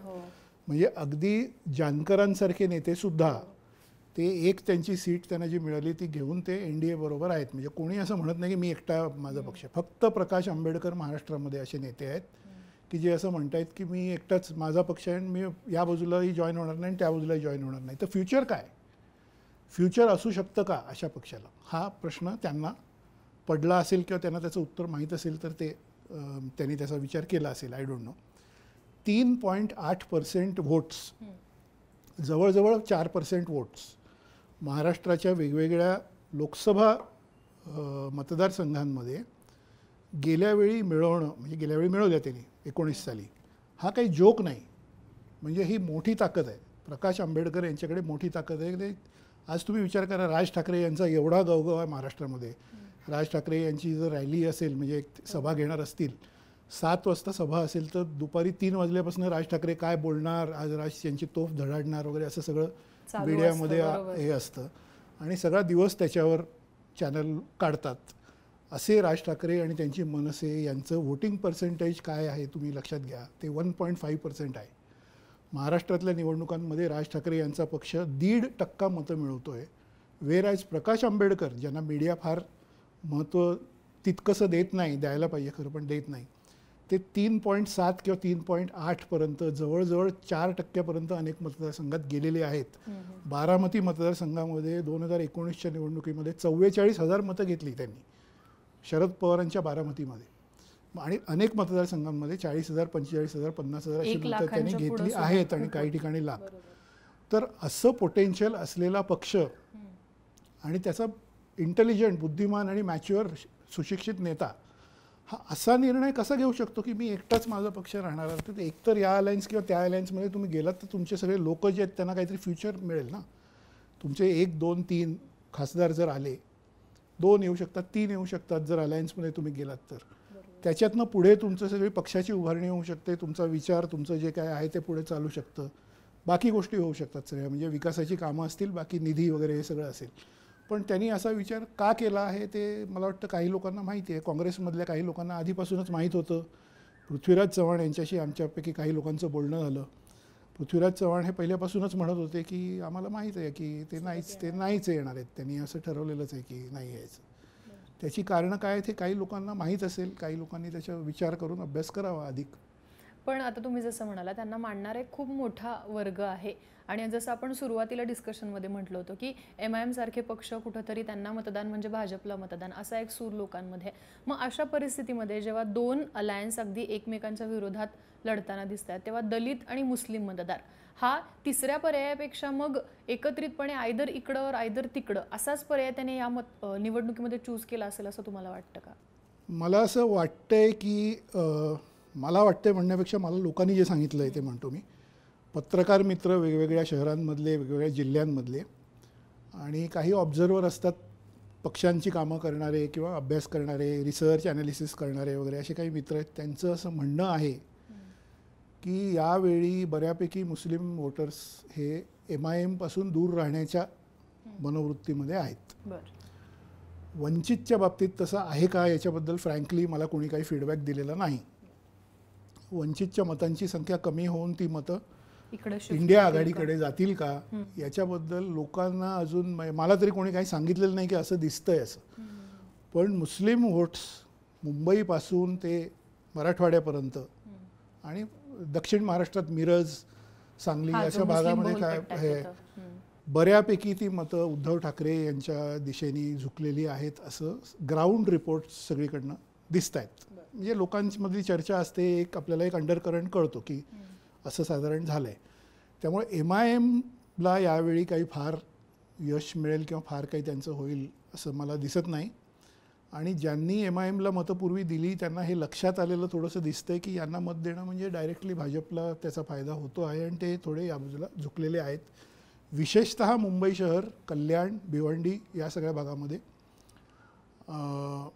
बऱ्यापैकी उद्धव ठाकरे यांच्या मागे मुस्लिम समाजाने जाहीर सभांमध्येच म्हणजे ते ओपनलीच त्यांनी बोलून तसं हे केलेलं आहे की त्यांना पाठिंबा उद्धव साहब के साथ आहे. पण जर मुस्लिमांचं ध्रुवीकरण इतक्या मोठ्या प्रमाणात झालं असेल एका बाजूनी, तर मग तो जो मुद्दा येतो की हिंदूंचं ध्रुवीकरण भाजपच्या बाजूनी झालं असेल का? कारण उद्धव ठाकरे असतील किंवा शिवसेना असेल यांचा मुळात पिंड हा बाळासाहेबांपासूनच हिंदुत्ववादी असा राहिलेला आहे. मग जर उद्धव ठाकरेंकडे इतक्या मोठ्या प्रमाणात मुस्लिम मतदार जात असेल तर त्या भीतीनं हिंदू समाज सुद्धा मग भाजप किंवा NDAच्या बाजूने गेला असेल असं तुम्हाला वाटतं का? हिंदू समाज, भारतीय जनता पक्षाचं अपील मुळात हिंदू समाजाने आपल्याबरोबर यावं यावरच सगळं म्हणजे मुख्य मदार त्याच्यावरच आहे. मतदानाच्या 2 दिवस आधी 3 दिवस आधी तुम्ही जर बघितलं तर सोशल मीडियामध्ये प्रचार अशाच पद्धतीचा राहिला की भारताचं इस्लामीकरण होईल, देश हा इस्लामिक राष्ट्र होईल अजून 40 वर्षांनी, तुम्ही मोदीजींनाच मतदान दिलं पाहिजे वगैरे वगैरे. मोदींनी स्वतः नेटवर्क 18ला दिलेल्या इंटरव्ह्यू, वाराणसीमध्ये जो इंटरव्ह्यू दिला बोटीमध्ये, त्याच्यामध्ये त्यांनी म्हटलं की मी काही हिंदू मुस्लिम ध्रुवीकरण वगैरे असं करत नाही आणि मी काही हिंदू मुसलमान वगैरे करणार नाही, हा माझा संकल्प आहे वगैरे वगैरे. पण हे सगळं बोलत असतानाच दुसऱ्या बाजूला ते मुसलमानांना आरक्षण काँग्रेस पक्षाने कर्नाटकमध्ये दिलं असे आरोप करणं, किंवा कर्नाटकच्या प्रचारात जेव्हा ते गेले होते तेव्हा तिथे त्यांनी बजरंगबली वगैरे असे सगळे मुद्दे आणि ध्रुवीकरण असाच प्रकार केला होता.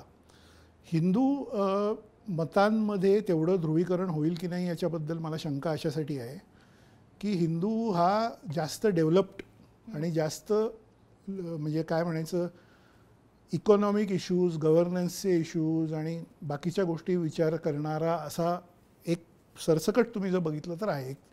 10-15% असे असतील की जे म्हणतायत की हिंदुत्व धोक्यात आहे किंवा लव जिहाद किंवा अमुक वगैरे हे जे काही विषय आहेत ते म्हणजे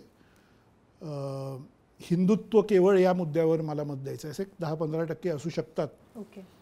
ओव्हरऑल हिंदूंमध्ये 85% पॉप्युलेशन जे आहे त्याच्यामध्ये माझा असा समज आहे आणि मला असं वाटतं की बरेच विद्वान, बरेचसे लेखक, बरेचसे पत्रकार वगैरे यांनी याच्यावर भरपूर लेखनही केलेलं आहे की तो माणूस एक जास्त शिक्षण घेतलेला, कॉर्पोरेट क्षेत्रात काम करणारा, शहरांमध्ये राहणारा, शिकलेला सवरलेला असा असल्यामुळे त्याला हे लक्षात येतं आहे की हिंदुत्व हे काही या देशात धोक्यात नाही आहे.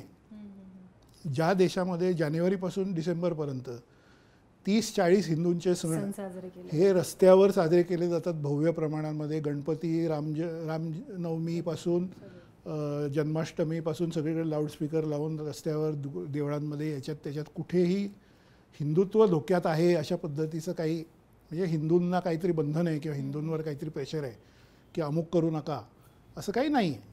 हे कळण्या इतके आपण सगळे मॅच्युअर आहोत. त्याच्यामुळे मला असं वाटतं की ते हिंदुत्वाचं नॅरेटिव्ह हे धोक्यात आहे म्हणून तुम्ही आम्हाला मतदान करा हे किती चालेल याच्याबद्दल मला शंका आहे. आणि तसं जर नसतं तर मग भाजपला तर काय महाराष्ट्रामध्ये अजित पवार आणि एकनाथ शिंदेना बरोबर घ्यायची गरज नसती ना पडली. प्रश्न असा आहे की तुम्ही जर विकासाची कामं आम्ही एवढी सगळी केली आहेत, 2014पासून नरेंद्र मोदी यांचं सरकार आहे, 2014च्या ऑक्टोबरपासून देवेंद्र फडणवीस यांचं 5 वर्ष सरकार होतं, तर या सगळ्या काळामध्ये आता परत 2 वर्ष आहे एकनाथ शिंदेंचं, तर त्यामुळे ह्या 10 वर्षाच्या काळामध्ये 8 वर्ष तर महाराष्ट्रातही त्यांचं सरकार आहे आणि 10च्या 10 वर्ष दिल्लीतही सरकार आहे. जर आपण विकासाची कामंसुद्धा खूप केलेली आहेत जी काँग्रेसने 70 वर्षात केली नाही तेवढी आम्ही 10 वर्षात केली असं जर असेल आणि हिंदुत्वसुद्धा धोक्यात आहे त्यामुळे आम्ही आहोत हिंदुत्वाच्या रक्षणासाठी असं जर असेल, प्लस राष्ट्रीय सुरक्षा ही आम्हीच देऊ शकतो हे पण असेल, हे सगळं जर असेल तर 2024च्या महाराष्ट्रातल्या लोकसभेच्या निवडणुकीसाठी आपल्याला अजित पवार, एकनाथ शिंदे, राज ठाकरे यांना सगळ्यांना बरोबर का घ्यावं लागतं आहे हा मुद्दा आहे ना. त्यामुळे हिंदुत्व हा काही बाळासाहेब ठाकरेंचा तुम्ही उल्लेख केला, हिंदुत्व हा एक विषय असू शकतो, पण तो 10 विषयांपैकी एक आहे असं माझं म्हणणं आहे. की हिंदू लोकांना सुद्धा एक सिक्युअर जागा पाहिजे, त्यांना काही धोक्यात असल्यासारखं वाटलं नाही पाहिजे, हे प्रत्येकाच्या मनात थोडंफार असेल. पण ते 10 पैकी एक गोष्ट आहे ती. त्या 9 इतर गोष्टी जे आहेत त्याच्यामध्ये मला जॉब पाहिजे, मला इन्कम पाहिजे, मुलांचं शिक्षण व्यवस्थित पाहिजे, हॉस्पिटलची सेवा पाहिजे, ट्रान्सपोर्ट पाहिजे, माझ्या शहरामध्ये पब्लिक ट्रान्सपोर्ट पाहिजे, मेट्रो किंवा हे सगळं, वीज पाहिजे, इलेक्ट्रिसिटी, पाणी चांगलं पाहिजे, गार्बेज क्लिअरन्स पाहिजे, हे सगळं आहे. त्याच्याबरोबर मग एक भाग आहे की मला मंदिरात जाऊन शांतपणे पूजा करता आली पाहिजे किंवा काय जे असेल ते.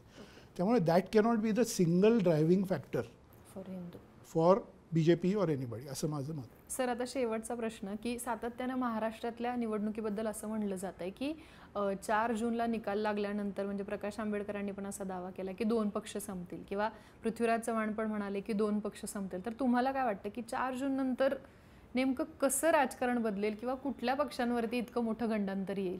महाराष्ट्राच्या राजकारणामध्ये 2019 पासून ज्या ज्या गोष्टी झालेल्या आपण बघितलेल्या आहेत त्या बघितल्यानंतर 4 जून नंतर तर सोडूनच द्या, पण